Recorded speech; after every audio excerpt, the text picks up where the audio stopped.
Okay,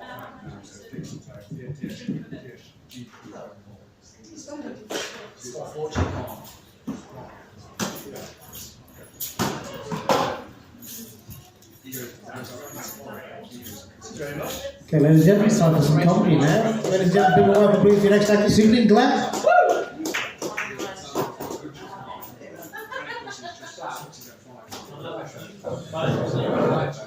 Good evening, ladies and gentlemen. Obviously, this week, with the election taking place, we had an interesting result, isn't it? And it's given me quite a bit of fodder to go with. So, I've echoed there. So, I'll try not to echo too loudly. So, isn't it funny about what happened on Thursday? Apparently, Dan Abbott actually went to vote with two left-footed shoes on. I mean, everybody wears a pair of flip-flops, don't they? But I suppose she wears a pair of flip-flips. And the good thing about the result of the election is we got rid of Jo Swinson, haven't we? I mean, didn't she predict that she was going to be Prime Minister? I mean, she's Prime Trump now, isn't she? And also, I feel sorry for the fact that Jeremy Corbyn on one side failed, but on the other side, he remained neutral. And the best man won, didn't he? Oh, yes, Boris won. It's Brexit done, shall we? Yes. And of course, you got Donald Trump there, who was praising the fact that Boris won. You know, Boris, he was a very good friend of mine. Yes. I'm glad he won the election. Marvellous person he is, wonderful, brilliant Prime Minister, the best Prime Minister we've got. And of course, you got Robert Peston, who interviews these. I mean, you probably know him from the news at 10. He's even got his own show, hasn't he? Peston Sunday. And I think he was more pissed off on Sunday since he was anti-Tory, wasn't he? So, and with them winning, he had to eat his own words. It's amazing what a can of alphabet soup can do for you. So, and of course, this is how Robert Peston sounds. You know, he talks to you just a bit like this, and then as he's talking to the newsreader, he goes, he goes a bit like this, and of course he goes like this. I mean, he drops an octave or two, doesn't he, and speaks low. And then, as he's getting excited, he gets all like this, a bit like an overgrown schoolboy. And then he drops another octave and goes, oh, like that, you know. And that's my rendition of how Robert Peston goes. I mean, Robert Peston's a character in EastEnders, isn't it? I've got to be careful how I say that. Peston and Preston. I mean, I feel like I'm sponsored by Oxo. Remember Preston? You remember the adverts, I'm sure of it.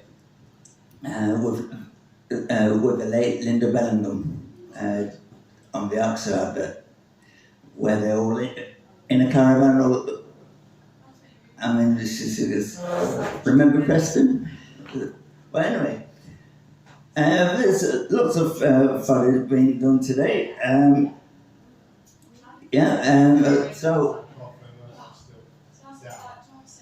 Right, so I've just got a few names on my wrist here, which I've done beforehand. Right. Oh, and can you imagine Joe Pasquale? Here it goes. Who likes the comedian Joe Pasquale? The parrot voice comedian. I mean, he doesn't mind being called parrot voice because it's what he calls himself. So I'm not being disrespectful to him there because I think he's a great comedian. And he talks like this. Well,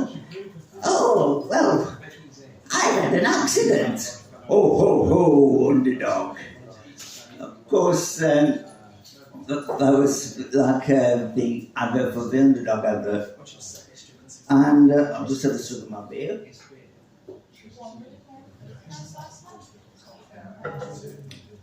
Nothing worse than having a mouth like the bottom of a butcher's cage, is there? Especially when you're doing stand-up comedy. And of course, we were to have Marlon Brando as the Godfather, going to the EU and saying, "We want you to make an offer we can't refuse." And can you imagine? Can you imagine the Godfather meets Taxi Driver, and it would look like a little bit like this. "I want you to take me to my destination. That's an offer I can't refuse. You talking to me? Are you talking to me?" "Yes, I'm talking to you. I'm not deaf." Anyway, and also there's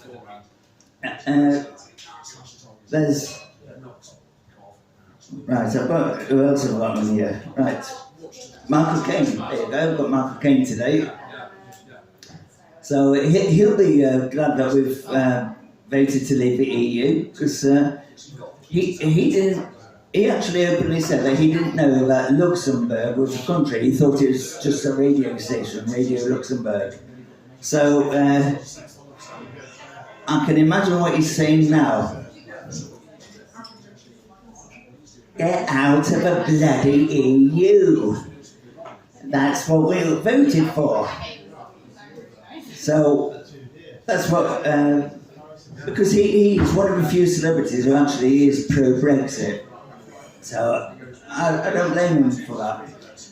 And of course today I came with a carrier bag, and it's an Aldi shopping bag. So I've got Arnold Schwarzenegger's shopping bag, because it's an Aldi bag.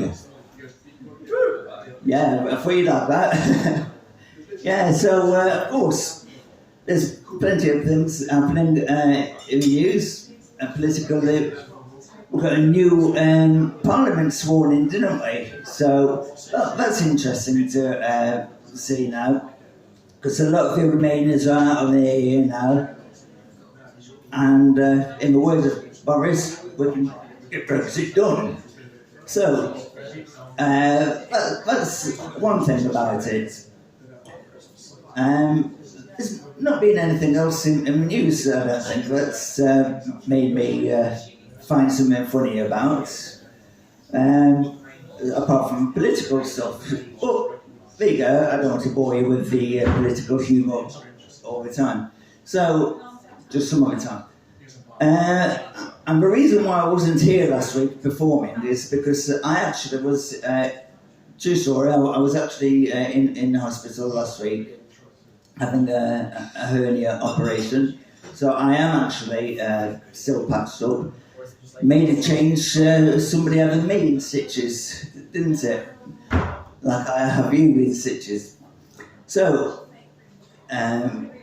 yeah, so of course, I've been walking around for the last 8 months or so with, you've seen the film Alien, haven't you, where the alien bursts out of John Hurt's chest. Well, it was a bit like that, and it was like the alien wasn't able to burst its way out. I mean, I tell you what, had I gone to a motorway cafe, I think it would have burst out then, wouldn't it? So, and that's all I've got for today.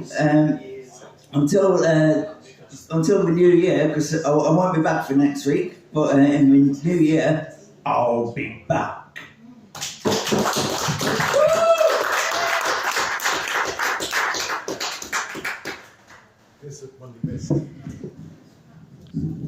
That was glad that I didn't